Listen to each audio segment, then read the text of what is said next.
যেই ইমাম, যেই খতিব, যেই নেতা, যেই মাতাব্বর আপনার রব্বানা আতিনা ফিদ দুনিয়া, দুনিয়া আখিরাতের কল্যাণ নিয়ে সামনে দাঁড়ায়, দুনিয়া আখিরাতের জিম্মাদারি নিয়ে সামনে দাঁড়ায়, সেই মানুষগুলা যদি 1 মিনিট 2 মিনিট পরে দাঁড়ায় বা 5 মিনিট লম্বাই করে ফেলে, কাউন্টার দেওয়া শুরু হয়।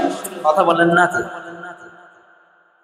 শেখার আছে। আপনার মুখে বলবেন আমি আপনাকে নেতা মানি, কাজে কর্মে আমাকে আপনাকে দাসের মতন আচরণ করবেন, আমি আপনাদের ওই সমস্ত চাকরিকে বৃদ্ধাঙ্গুল প্রদর্শন করব। একটা কথা ভালো করে শুনে রাখেন, ইমাম মুয়াজ্জিন আলেম ওলামাদের যদি ইহসান সমাজের প্রতি আপনাদের প্রতি না থাকতো, আপনারা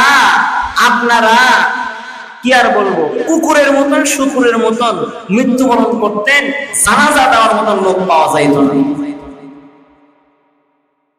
আরে মেয়ে, একটা রিক্সা চালক মাসে 30,000 টাকা ইনকাম করে, আপনি 3,000 টাকাতে বেশি গরম দেখাবেন?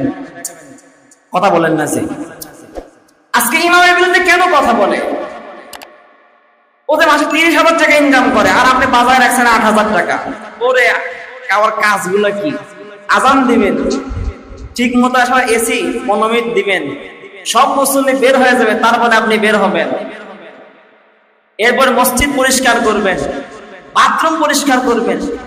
আমার তো মনে হয় যে সমস্ত মানুষগুলা এই সমস্ত দায়িত্ব অর্পণ করার পর ইমাম মুয়াজ্জিনদের, খতিবদের উপরে বাঁকা নজরে তাকায়, ওর চোখ উপরে ফেরানো দরকার। কথা বলেন ঠিক কিনা? আর না হয় ওকে 1 মাসের দায়িত্ব দেওয়া দরকার, তুই কর এই কাজটা। সংযত হওয়া দরকার।